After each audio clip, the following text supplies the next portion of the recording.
I got a question for you, Joel. Okay, Travis, what's up? At church, we sing a song about Father Abraham and how we are his sons. But our dad's name isn't Abraham. What gives? I think you've better to listen to today's Kids Corner. You might learn something. If you say so. And now, Family Life's Kids Corner presents the story of Abram. Long ago in a land now known as Turkey, there was a city called Haram. It was here that a man named Abram lived. Hello, welcome to my house. This is my wife and princess, Sarai. It is a pleasure to meet you. Our home is yours. They weren't technically from Haran, though. No, we moved up here with Abram's father and our nephew, Lot. That's right, we originally lived in the town of Ur, but we followed the river north and my father decided to settle down here before he died. Abram and his father's family lived in Haran for a while, working hard and prospering. They had many servants and workers who lived with them, and for the time, Abram was considered to be a great ruler. Like a king or something? Kind of, yeah. He was pretty much set to rule in this land, but it turned out someone else had different plans. Hello, Abram. Hello? Who's that? I am the God of your ancestors, Adam, Seth, and Noah. You're the one true God? Wow! So what do you want with me? I've got big plans for you and your family. I want you to take all of your family and belongings and go to a land that I will show you. I will make you into a great nation. I will bless you. I will make your name great, and you will be a blessing. I will bless those who bless you, and curse those who curse you. And through you, the entire world will be blessed. Okay, what's going on here? Is somebody sneezing or something? What do you mean? God said bless you like a dozen times. What's that all about? Oh, well, the word bless generally means to make someone's life better. Here, God is telling Abram that he's going to make Abram's life better, and through Abram's family, the world will become a better place. So it has nothing to do with sneezing. Precious little. So did Abram go for it? We'll find out right after this. We now return to the Kids Corner rendition of the story of Abram. God had called Abram to take all that he had and to follow him to a land he would give him. And that if he did, God would bless him. And so, Abram gathered all of his belongings, servants, and family, and they set out to follow God. Uncle Abram, where are you going? You heard the narrator, Lot. We're following God to a new land that he has promised to give to our family. How far away is it? Are we there yet? They traveled south, following the Jordan River until they reached a place called Shechem. This is it. I will give this land to your children. I like it, especially that big old tree there. And so Abram built an altar, worshipped God, and then set up camp nearby.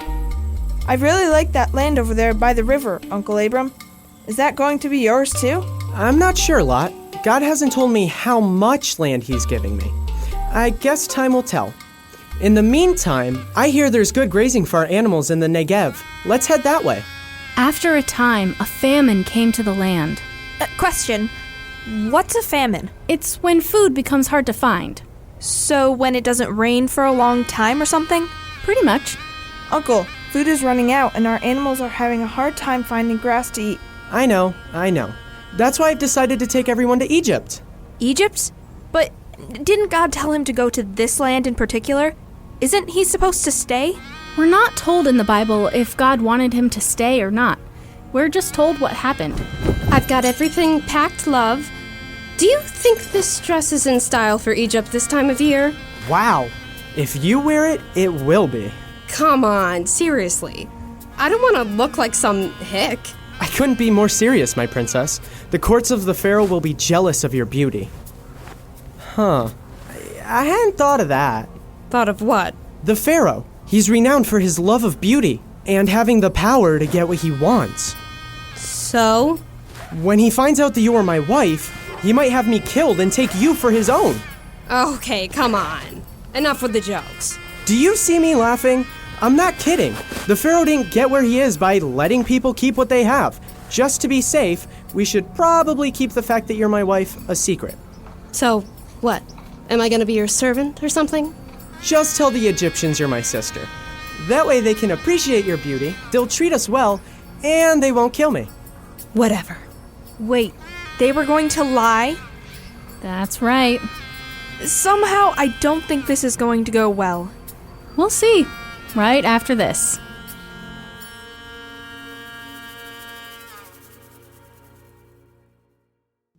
Welcome back to the story of Abram. When Abram's people came to the land of Egypt, news spread far and wide about the newcomers, and especially the beauty of Abram's sister. Told you. Yeah. It wasn't long before the Pharaoh caught wind of the rumors. A beauty, you say? I must see this sister of the mighty Abram. Bring her to my courts. Yes, Your Majesty. And so the Pharaoh's servants brought Sarai before him. You sent for me, Your Highness? By Osiris, you are just as fair as foretold. You are as if Hathor herself has taken on flesh. Did Abram put you up to this? No, I have not spoken to your brother, but if he is to grace my lands with the gift of beauty such as yours, then verily may he be deserving of great gifts. Servants, prepare gifts for Abram, cattle, donkeys, and servants. Things seemed to be working out as Abram had planned. The Pharaoh took Sarai into his palace, and nobody was out to kill Abram. But as Pharaoh tried to get Sarai to accept his advances, God's judgment fell upon the palace. Your Majesty, a great sickness has struck upon the house. Tell me about it. The Bible doesn't go into detail, my lord, but it's really serious. That's not what I meant. Why is this happening? It's because you have taken another man's wife to be yours. What? You mean Sarai? Is that what you have done this to my household? It is. Send for Abram. You called for me, Pharaoh? Why have you done this to me? Telling me your wife was your sister. Not cool, man. I was going to marry her to solidify an alliance. We're going to be in-laws and everything. Now your God has cursed me and my household. Here's your wife. Go. Get her, your people, and everything out of Egypt. My soldiers will make sure you don't come back. Well, how'd that work out for you? Yeah.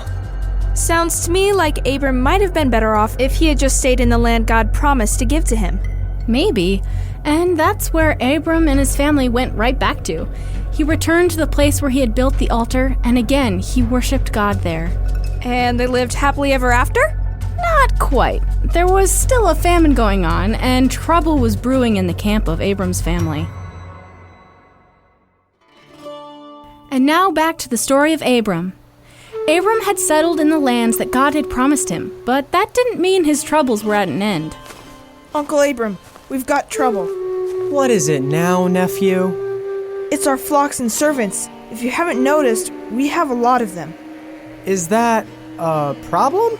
It is in the middle of a famine. There's not enough grass to feed all of our flocks, and there have been fights between our servants and whose herds gets to eat and whose goes hungry.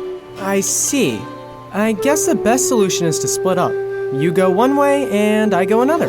Yeah, I didn't want it to come to this, Uncle. God has blessed us both, Lot. Though I am sad to part ways, I am thankful for God's blessings. Now look around. Where would you like to settle? Well, I did like the look of the Jordan River Plains. There are some cities there where I might just, put down roots, start a family. A wise choice. Go and be blessed. And with that, the family parted ways, each taking their flocks and herds and servants with them.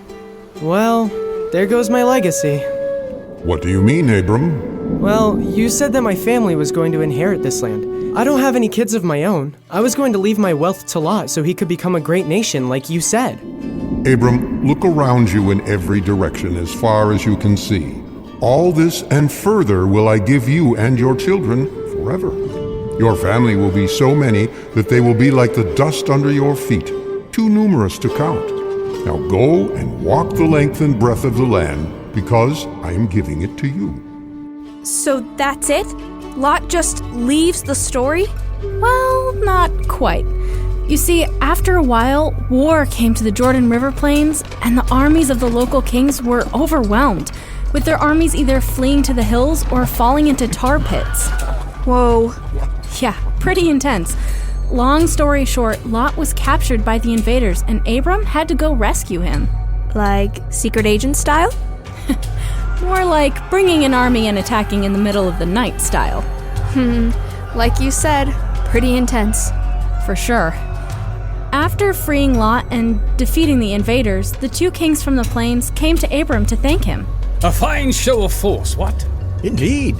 May the one true God bless you, and praise be to the Most High God who delivered your enemies into your hands. Well said, friend Melchizedek.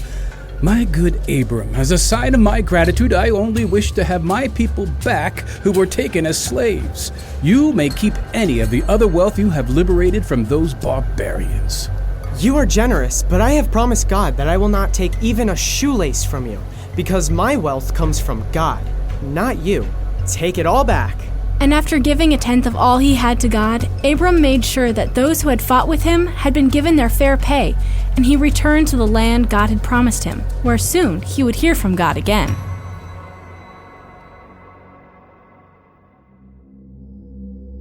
Back to the story of Abram. Abram, don't be afraid. I will protect you and reward you. Lord, I have to ask, what good are rewards to me? I don't have any kids. Now that Lot is left, the one who will get everything when I'm gone is my faithful servant Eleazar. This servant will not be your heir, but a son who is your own flesh and blood. Come, walk with me outside. All right, it's a beautiful night. Thanks. All the stars are shining their hearts out tonight. Not a cloud in the sky. How many stars do you see, Abram? A bajillion. Not even close. Abram, I will make sure that your descendants will be as uncountable as these stars. I'll trust you, Lord. I know you do. You followed me from your homeland to this place, and I want you to know that I will give you this land. But there are so many other kings and rulers here. How can I know this will be? All right, let's make a covenant. Go get the animals. A what? Yeah, what's he talking about? A covenant is like a promise that kings would make with each other. Okay, but what's with the animals? Brian, you want to take this one? Well, it's a little graphic, but delicately put, when kings made covenants with each other, they would cut animals in half and then walk in between the halves. Okay, that's really gross. Why on earth would people do that kind of thing? It was a symbol. It was a way to say that if you broke your promise, God would make sure you ended up like these animals.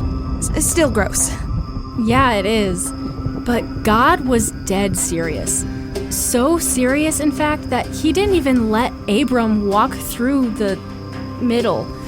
God's word was the one that mattered, and nothing Abram could say or do would stop God from doing what he said he would. Wow, that's pretty amazing. That's God for you. Even today, his promise to us is he will pay for all the wrong we have done. We just have to trust and follow him. On the cross, he took all the punishment and risk so that we could be set free. Hebrews 9:15 and Matthew 26:28. Right. So, what happens to Abram next? Yeah, when does God give Abram a ton of kids? I think we're out of time for this week. Oh, yeah, I guess we are. We can pick up the story next week. Sounds good to me. Great. I'll see you guys then. Hey, Brian, mind turning off the radio on your way out? No problem.